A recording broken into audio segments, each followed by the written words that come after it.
Intinya bahwa mari kita terus bergerak dimulai dari rumah kita. Amin. Harus dimulai dari mana Bapak Ibu Saudara? Dimulai dari rumah kita.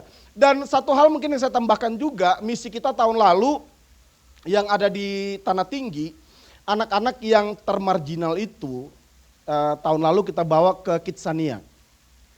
Dan Bapak Ibu Saudara tahu, mereka itu amazed banget sebenarnya dari cerita-cerita kakak-kakak yang menghantarkannya ya.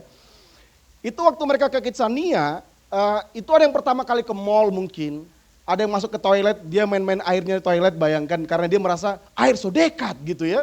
Bayangkan dia ada di Jakarta tapi wah itu mereka begitu exciting banget dan tujuan dari apa misi ini sebenarnya dibawa ke sana adalah kita mau untuk mereka bisa melihat atau memvisualisasikan mimpi mereka untuk di masa depan. Jadi di sini mereka bisa mau jadi apa aja. Lalu kemudian mereka langsung memakai pakaiannya, tujuannya adalah gini, supaya mereka bisa melihat bahwa gini, walaupun hari ini mungkin kamu belum jadi siapa-siapa, tapi kalau kamu serius belajar, kamu diperlengkapi, kamu bisa menjadi pribadi yang hebat. Jadi ini sebenarnya tujuan dari kita bawa mereka ke Kidsania gitu ya. Dan ada sebuah kisah juga, karena mereka kan dikasih uang-uangan Bapak Ibu Saudara ya. Dan karena mungkin apa yang mereka lihat dari orang tua mereka, begitu mereka dapat uang-uangan, mereka mulai berjudi di situ, saudara. Mereka judi di situ, wah uang-uangan gitu ya. Ada fotonya kali mereka tunjukin uang-uangnya. Mereka dan saya pikir is okay. Tapi tujuan makanya saya selalu ingatkan sama kakak-kakak yang di Tanah Tinggi. Saya selalu bilang bahwa kita di sana bukan cuma sekedar melakukan aksi sosial. Kita sedang mempersiapkan generasi bahwa nanti mereka percaya Yesus tidak, itu bagian Tuhan. Yang penting kita sudah sampaikan. Tapi lebih daripada apapun saya bilang bahwa kita harus datang untuk dengan sebuah mindset mengubahkan hidup mereka. Mengajar mereka nilai-nilai, mengajar mereka tentang kebenaran, mengajar mereka tentang sopan santun, semua diajarin. Dan itu yang sedang terjadi di sana dan doakan, kemarin kita bilang juga kalau kalian serius belajar mungkin tahun ini akan ada. Mungkin, kan kita nggak tahu juga. Tapi intinya mungkin Bapak Ibu Saudara. Nah, apa dari rangkaian ini semuanya adalah kita perlu bergerak untuk mengerjakan misi Tuhan. Amin. Waktunya udah dekat, udah gak lama lagi Tuhan akan datang. Percayalah Tuhan gak akan pernah tanya mobil kita, rumah kita, jabatan kita, uang kita. Yang Tuhan tanya adalah berapa jiwa yang kita bawa sama Tuhan. Dan seperti tagline kita bahwa semua harus dimulai dari rumah kita. Bagaimana mungkin kita bisa menjangkau, bagaimana mungkin kita bisa melakukan seperti yang Bu Astrid lakukan tadi, bisa menjangkau anak-anak, teman dari anak-anaknya, lalu ibu dari teman-teman anaknya gitu ya. Kalau keluarga kita nggak dipulihkan, saya percaya itu dimulai karena Pak Reski dan Bu Astrid udah dipulihkan dulu ya, Pak Reski ya. Luar biasa, mereka udah ikut parenting project juga. Memang kalau dalam pelayanan misi itu lebih kepada Bu Astrid ya, tapi dalam pelayanan keuangan itu Pak Reski. Jadi mereka yang saling melengkapi, karena misi tanpa keuangan juga kita nggak bisa aksi juga kadang-kadang saudara ya. Jadi mereka memang adalah kombinasi yang paling bagus. Tapi saya percaya bahwa siapapun kita, pasangan kita adalah selalu kombinasi terbaik datang dari Tuhan. Amin. Hanya apa yang perlu kita lakukan adalah kita perlu mengalami pemulihan dulu. Nah itu sebabnya hari ini kita akan dengarkan juga kesaksian dari sebuah keluarga yang dipulihkan oleh Tuhan dan mereka mengalami Tuhan. Silakan. Shalom. Saya dan istri saya Maria sudah menikah lebih kurang 14 tahun. Kami dikaruniai 2 orang putri yang cantik-cantik dan pintar-pintar. Puji Tuhan kalau kami boleh ada sampai dengan saat ini kami ada, itu semua karena kasih karunia Tuhan. Dan hari ini saya mau cerita. Di awal-awal tahun pernikahan kami berdua ini berdiri di atas prinsip kami masing-masing. Alhasil, pada waktu kami membangun pernikahan kami ini, kami melihat situasi dan kondisi yang kami hadapi itu bukan sebagai proses, tapi malah sebagai problem. Kenapa? Karena kami tidak melibatkan Tuhan dalam pernikahan kami. 6 tahun kami hidup di dalam pernikahan yang gak baik-baik aja. Kami hidup dengan urusan kami masing-masing. Kami gak peduli satu dengan yang lain. Kami saling cuek, dan rumah tangga yang kami jalani ya seada-adanya aja. Boro-boro kita mau punya quality time, ilfeel, ya udah gak ada rasa. Bahkan kita udah sampai mikir lebih baik cerai aja. Tapi Tuhan gak mau itu terjadi. Hingga pada suatu momen Tuhan seperti bertanya di dalam hati saya, sampai kapan Yohanes kamu mau membiarkan semua kekacauan itu terjadi di dalam rumah tanggamu? Dari situ saya sadar ternyata selama ini saya hidup tidak mengandalkan Tuhan. Bahkan saya mengabaikan semua didikan-didikan Tuhan dalam hidup saya, khususnya dalam rumah tangga saya. Sejak saat itu saya secara konsisten mulai membangun hubungan pribadi saya dengan Tuhan. Lewat hal tersebut saya bisa menghampiri Maria dan minta maaf sama Maria atas ketidakdewasaan saya sebagai seorang suami. Dari proses ini saya belajar, ini bukan tentang siapa yang salah atau tentang siapa yang benar, tapi ini tentang bagaimana kami bisa memahami hidup kami satu dengan yang lain. Dan puji Tuhan, Maria merespon permintaan maaf saya, dan kami berdua sepakat untuk memulai kembali rumah tangga kami dari awal. Hingga saat ini kami terus melibatkan Tuhan dalam pernikahan kami. Cinta itu mulai timbul lagi dalam pernikahan kami. Dan kami percaya itu lahir dari kasih-Nya Kristus. Pemulihan sudah terjadi. Dan bahkan itu berdampak di dalam kami mendidik anak-anak kami, pekerjaan, pelayanan, bahkan keluarga.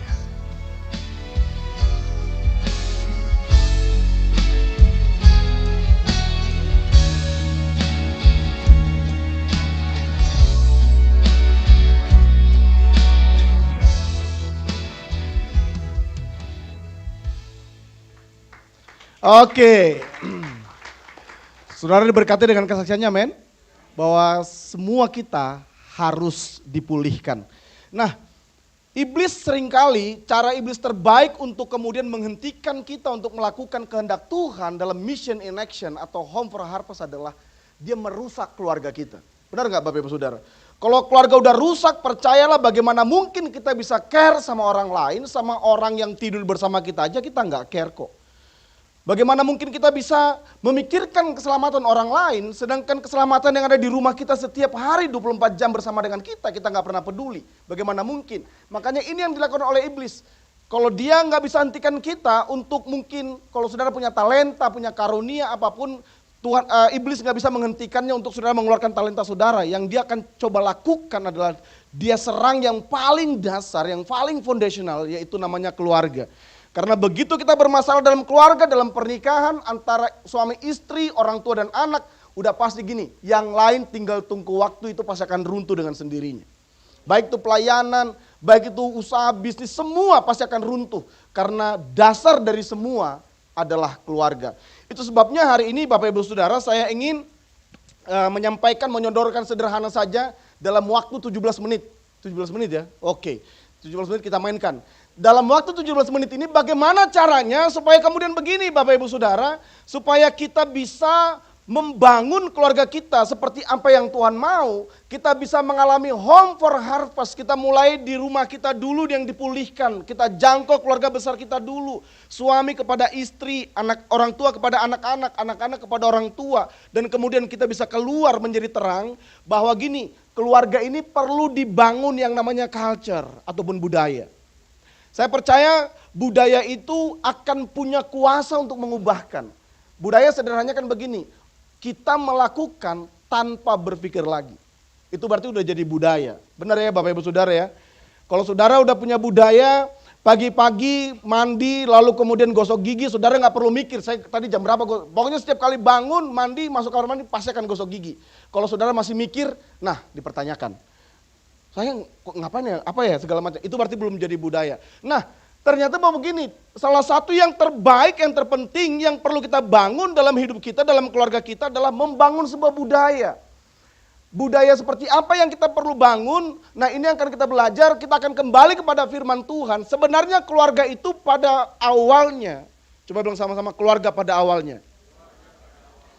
Di mana sih sebenarnya budaya, culture, ataupun tempat terbaik daripada keluarga berada? Kita perlu kembali kepada firman Tuhan. Supaya kemudian kita begini, kalau ingin hidup kita, rumah tangga kita, keluarga kita menjadi keluarga yang kuat, keluarga yang hebat, kita perlu menghidupi seperti apa yang Tuhan sudah rancangkan dari sejak semula. Nah pertanyaannya begini, di mana sih dari sejak semula Tuhan merancangkan keluarga?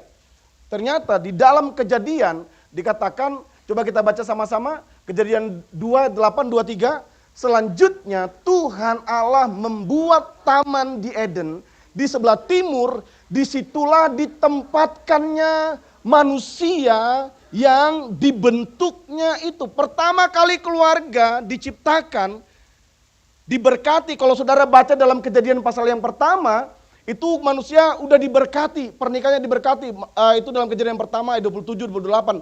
Diberkati, lalu kemudian ditempatkan di Taman Eden. Makanya gini, tempat terbaik daripada keluarga itu ada di Taman Eden. Coba sama Taman Eden. Taman Eden itu apa saudara? Taman Eden itu punya arti gini, kesenangan, kenikmatan, kelimpahan. Tapi saya ingin kasih yang paling penting dari Taman Eden adalah, itu adalah the spot of the presence of God. Itu adalah pusat dari hadirat Tuhan. Kenapa Taman Eden itu taman yang menyenangkan, taman yang nikmat, taman yang berlimpah dengan semua yang kita perlukan?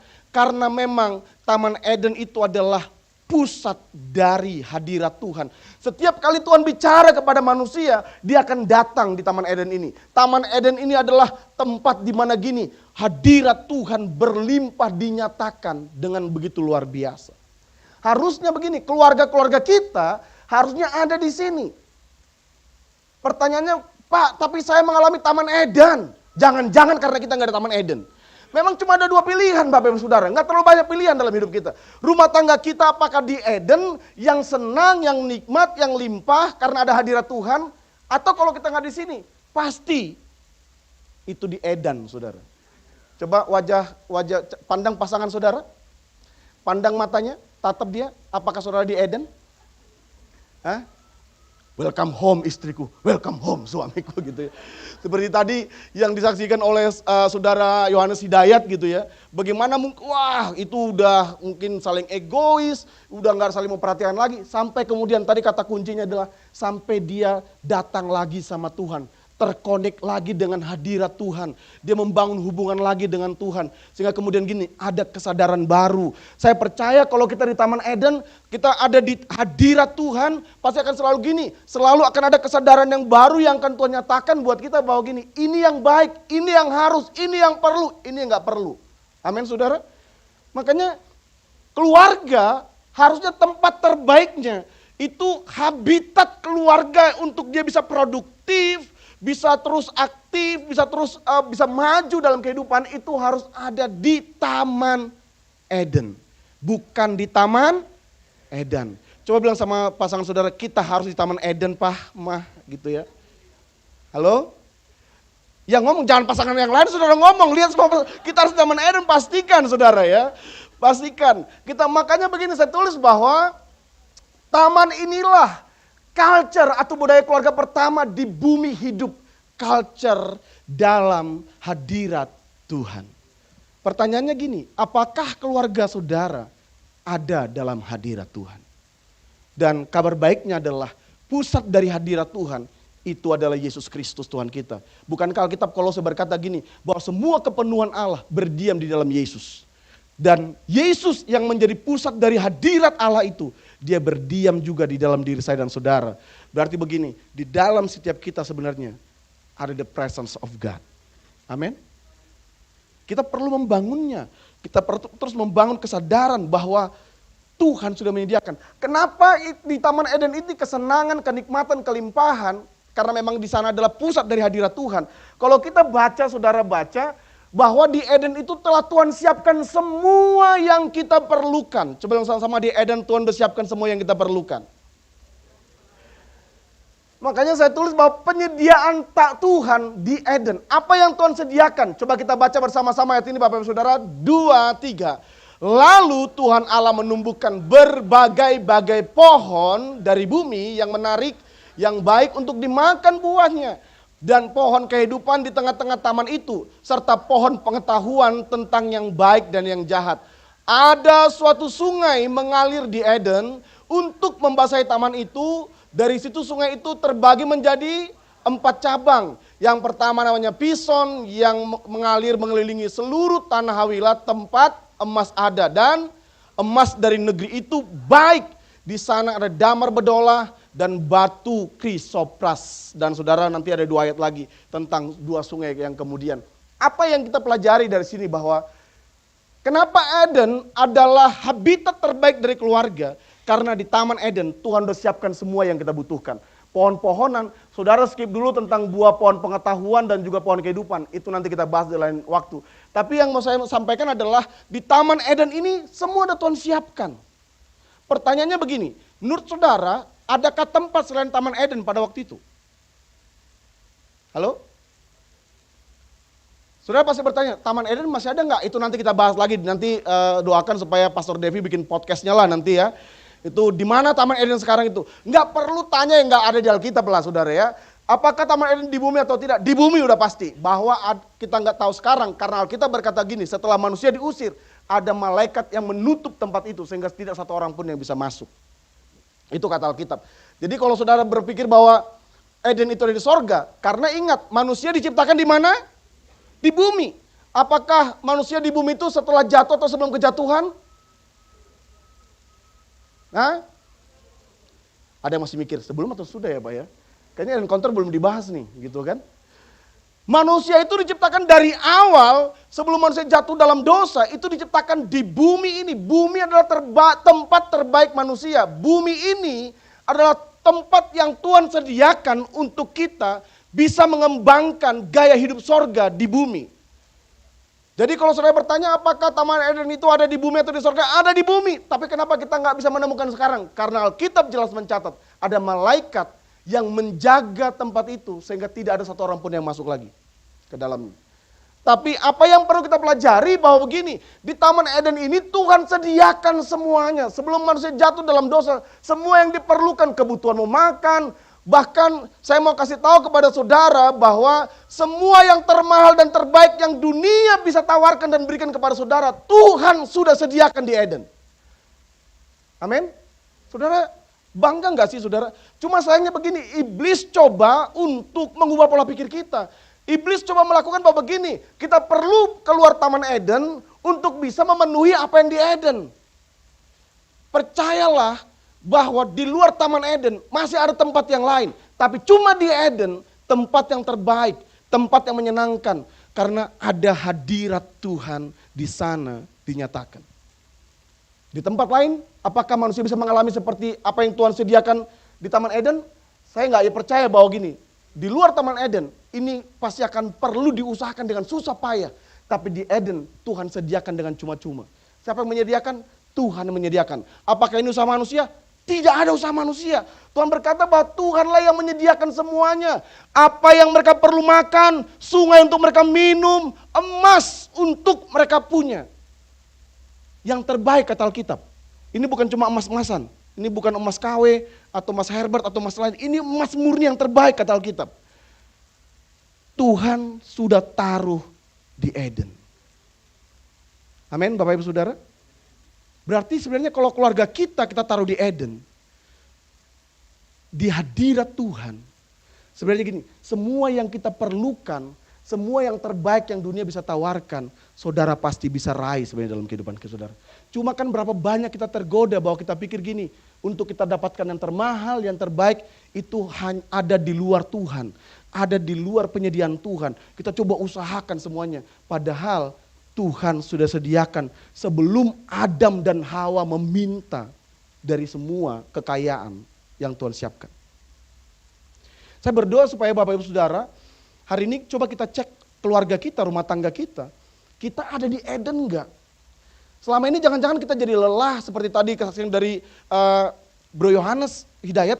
Jadi lelah, kita capek, kita ribut suami istri, ribut orang tua dan anak, kalau cari uang segala macam. Padahal sebenarnya gini, Tuhan udah siapkan semua. Tuhan udah siapkan semua.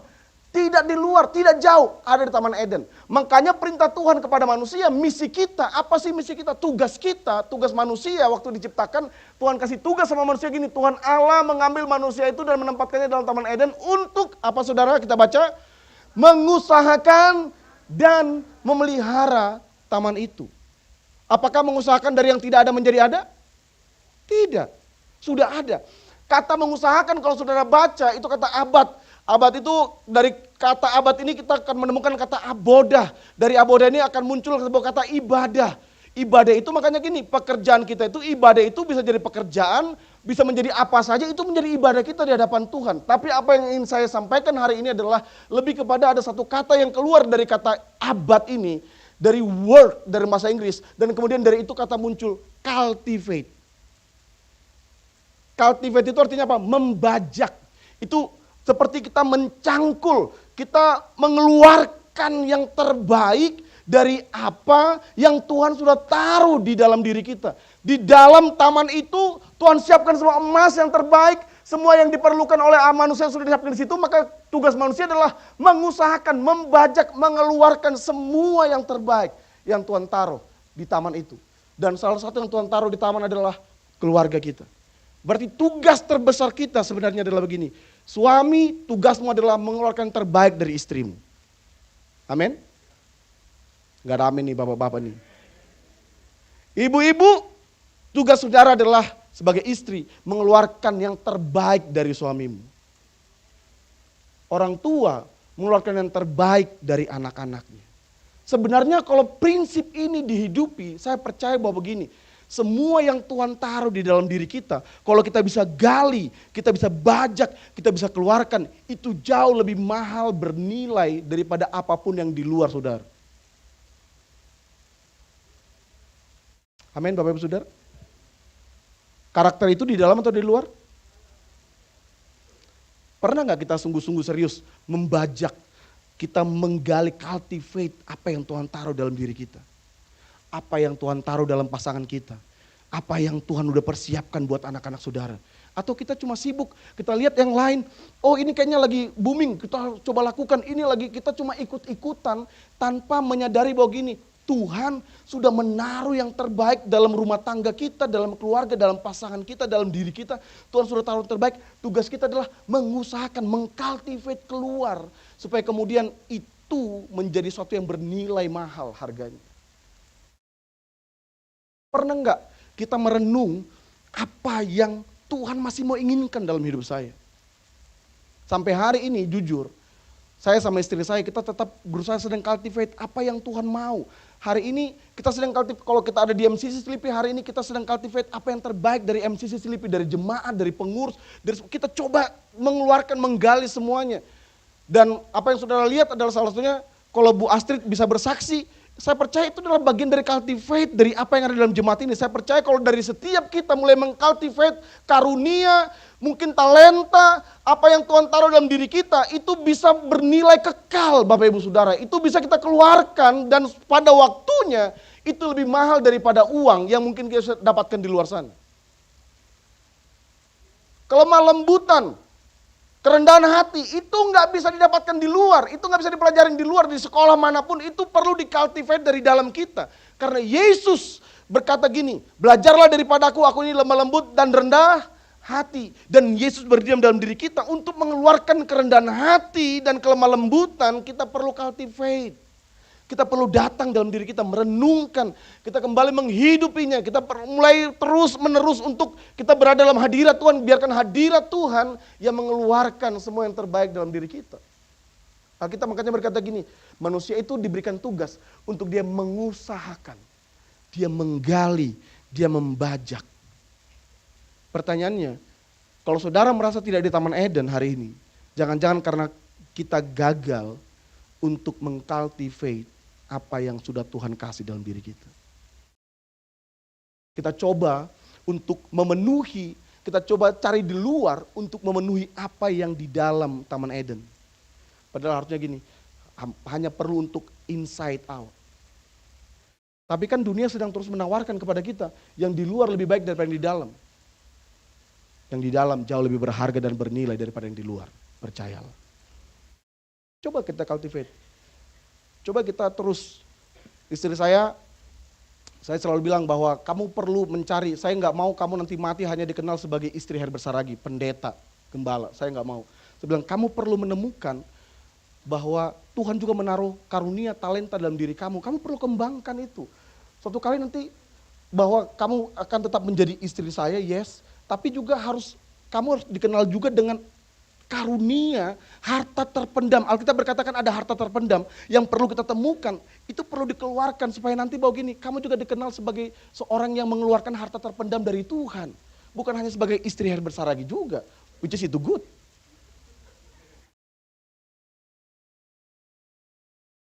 Istriku senyum-senyum, dia merasa bahagia sekali saudara.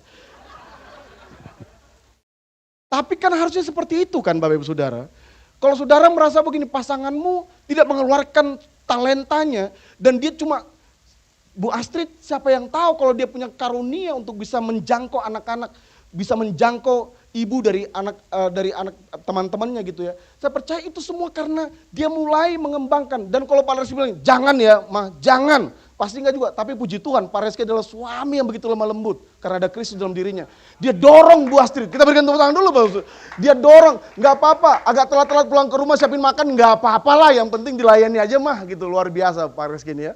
Dan saya percaya kalau kita semua mengeluarkan, mengizinkan istri kita, suami kita, anak-anak kita, mereka mulai mengcultivate, mengeluarkan semua yang Tuhan taruh dalam diri mereka, kita bisa menjadi berkat saudara.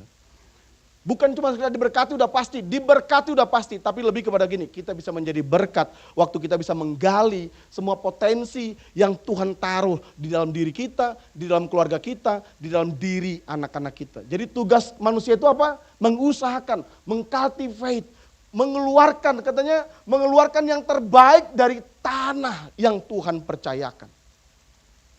Mengeluarkan yang terbaik dari keluarga dan mengeluarkan semua potensi dan karakter ilahi di dalam diri kita. Itu menjadi tugas kita. Waktu kita mengeluarkan ini, saya percaya gini, dalam bisnis, dalam semua usaha kita, Tuhan juga akan intervensi di sana. Saudara juga akan gampang untuk mengeluarkan apa yang Tuhan taruh di sana. Karena waktu kita mengcultivate ini, itu akan berdampak kepada semua sisi dalam kehidupan kita. Lalu apa tugas yang kedua? Memelihara. Memelihara semua berkat yang Tuhan sudah percayakan, fasilitas yang Tuhan sudah percayakan. Termasuk bahwa gini, keluarga tetap terhubung dalam hadirat Tuhan, itu juga perlu dipelihara Bapak Ibu Saudara. Mendengar dan memperkatakan firman Tuhan, itu juga perlu dipelihara. Di Taman Eden, itu adalah tempat di mana gini, manusia terbiasa untuk mendengar suara Tuhan. Amin. Saudara ingat, bahkan saking hubungan manusia dengan Tuhan begitu erat, kalau saudara baca dalam Kejadian pasal yang ketiga, waktu manusia jatuh dalam dosa, Alkitab berkata gini, manusia bisa membedakan antara langkah kaki Tuhan Allah dan kaki langkah dari semua hewan dan makhluk hidup yang ada di taman. Dari mana mereka bisa tahu bedakan itu? Karena manusia terbiasa berhubungan intim dengan Tuhan, terbiasa terkonek dengan hadirat Tuhan. Mereka punya pengenalan yang begitu luar biasa sehingga mereka berkata gini, mereka tahu ini Tuhan sedang berjalan mendekati kita. Kemudian Alkitab berkata gini, manusia itu bersembunyi dari Tuhan. Benar ya Bapak? Itu ada di Kejadian 3, ada di Alkitab, nanti saudara baca. Nah, kenapa manusia bisa mendengar suara Tuhan? Karena mereka hidup dalam hadirat Tuhan. Percayalah gini, antara hadirat Tuhan dan suara Tuhan itu selalu berjalan bersama. Makanya setelah kita bangun keluarga kita hidup dalam culture Taman Eden, yang perlu kita bangun salah satunya adalah kita perlu untuk terus mendengarkan firman Tuhan dan memperkatakan firman Tuhan. Coba bilang sama-sama, mendengar firman Tuhan dan memperkatakan firman Tuhan. Ini ada dua hal yang berbeda Bapak Ibu Saudara. Firman Tuhan kalau cuma dengar, itu firman Tuhan yang bisa mengubah kita, yes. Tapi waktu firman Tuhan yang kita dengar dan mulai kita percakapkan, kita mulai ucapkan, itu yang namanya gini, itu namanya firman Tuhan iman. Itu firman iman. Coba satu ayat dalam, saya nggak tuliskan ayatnya, boleh dimunculkan di dalam Roma pasal yang ke-10, ini ayat yang terakhir, lalu kita akan berdoa. Roma 10 ayat yang ke-8. Boleh kita baca Bapak Ibu Saudara ayat ini? Roma 10, saudara boleh tambahkan di handout saudara. Ingat bahwa di Taman Eden itu manusia terbiasa untuk mendengar firman, mendengar suara Tuhan. Dan ini yang perlu kita bangun dalam keluarga kita. Kalau ingin kita kembali ke Eden, membangun culture Eden adalah kita perlu membangun untuk mendengar firman Tuhan. Apa kita melalui DBR, melalui daily devotion kita, melalui khotbah-khotbah. Kita dengar firman, tapi gini, kita juga perlu membiasakan memperkatakan firman Tuhan. Boleh kita baca 2-3. Tetapi apa katanya ini? Firman itu dekat kepadamu, yakni di dalam mulutmu dan di dalam hatimu. Terus Itulah firman iman yang kami beritakan. Kalau cuma firman kita dengar, itu belum firman iman. Tapi waktu kita dengar firman dan kemudian kita memperkatakan dengan mulut kita, Alkitab berkata gini, itulah firman iman. Itulah firman iman yang bisa menyembuhkan penyakit kita. Itulah firman iman yang bisa mengadakan terobosan dalam kehidupan kita. Pemulihan dalam rumah tangga kita. Even itu finansial dalam segala hal, saya percaya gini. Setiap kali kita memperkatakan firman iman keluar dari mulut kita. Firman iman itu yang akan bekerja untuk melakukan perkara-perkara ajaib dalam kehidupan saya dan saudara. Pertanyaannya adalah begini. Pernah enggak kita membangun keluarga kita untuk memperkatakan firman iman ini? Firman yang kita ucapkan, yang lahir dari iman kita. Alkitab berkata gini, itu bisa memindahkan gunung. Itu bisa membuat yang tidak mungkin menjadi mungkin. Perkatakan firman iman. Waktu kita mulai memperkatakan ini, kadang-kadang kita perlu ganti kacamata kita. Yang selama ini mungkin kita selalu melihat semua dari kacamata dunia ini. Kita perlu ganti dengan kacamata iman. Kita perlu melihat Tuhan sebagai dokter. Kita bisa melihat Tuhan sebagai konselor terhebat. Kita bisa melihat Tuhan sebagai apa aja, sebagai pebisnis apapun. Saya percaya gini, Tuhan dia bisa mengubah, memulihkan semua kehidupan kita. Waktu kita belajar untuk percaya penuh kepada firman-Nya dan mulai memperkatakannya. Perkatakan firman kepada masalahmu. Bukan cuma iman, bukan cuma firman, tapi firman apa saudara? Firman iman. Ini yang perlu kita bangun di keluarga kita. Ini yang kita perlu bangun dari keluarga kita. Saya percaya kalau semua keluarga, orang tua mengajarkan kepada anak-anaknya. Saya percaya gini, anak-anak saudara akan menjadi anak-anak panah yang siap di tangan pahlawan, kata Alkitab. Thomas Alva Edison, seorang penemu yang hebat. Dia menemukan mungkin 1000-an penemuan. Tapi sebelum dia menemukan penemuan satu pun, dia adalah anak yang bodoh. Benar ya Bapak Saudara yang tahu ya? Thomas Alva Edison itu, dia umur 7 atau umur 8, dia disuruh pulang sama gurunya dengan sebuah surat di tangannya. Lalu surat itu diserahkan kepada ibunya. Waktu mamanya baca surat itu, lalu isinya adalah anakmu terlalu bodoh untuk mengikuti kelas ini, sekolah ini, dia harus keluar dari sekolah. Dan tebak, Thomas Alva Edison nggak tahu apa isi suratnya. Kemudian mamanya ambil surat itu, mamanya dudukkan Thomas Alva Edison lalu berkata gini, mulai hari ini mama akan jadi guru kamu. Dan apa yang dilakukan oleh mamanya? Dia ajarkan dulu firman Tuhan kepada Thomas Alva Edison. Dia ajarkan firman Tuhan, dia ajarkan firman Tuhan, dia ajarkan skill yang lain, dia ajarkan firman Tuhan. Sampai kemudian Thomas Alva Edison menjadi penemu yang terhebat. Ada banyak mungkin nama-nama tokoh yang lain yang kita bisa sebutkan. Orang-orang yang sangat dipengaruhi oleh firman Tuhan yang mengubah hidup mereka. Mereka terinspirasi oleh firman Tuhan. Mereka diubahkan oleh firman Tuhan. Mereka ambil firman Tuhan menjadi kekuatan untuk berjalan menggapai masa depan mereka. Dan saya percaya budaya ini yang perlu kita bangun. Itu sebabnya terakhir kesimpulan dari semua khotbah ini adalah apa culture yang perlu kita bangun dalam keluarga kita. Kita perlu hidup dalam hadirat Tuhan. Kita perlu mengeluarkan, menggali semua kekayaan yang Tuhan taruh dalam keluarga kita. Temukan potensi anak-anak saudara. Temukan potensi pasanganmu. Saya percaya dengan kayak gitu kita akan melihat ternyata ada banyak harta-harta terpendam yang mungkin hari ini belum dikeluarkan. Lalu pelihara keluarga kita untuk mendengar dan memperkatakan firman. Kalau saudara udah mungkin ajak renungan bagus. Tapi saran saya, perkatakan firman Tuhan. Ajar mereka untuk perkatakan firman Tuhan. Sebab waktu firman itu diperkatakan, itu berubah menjadi firman iman. Tuhan Yesus memberkati saudara semua, sampai keturunan yang beribu-ribu. Kita berikan tepuk tangan buat Tuhan. Mari kita bangkit berdiri Bapak Ibu Saudara. Mari hari ini Tuhan panggil kita untuk menjangkau. Tuhan panggil kita untuk melakukan mission in action. Tapi semua harus start at home. Dimulai dari rumah kita.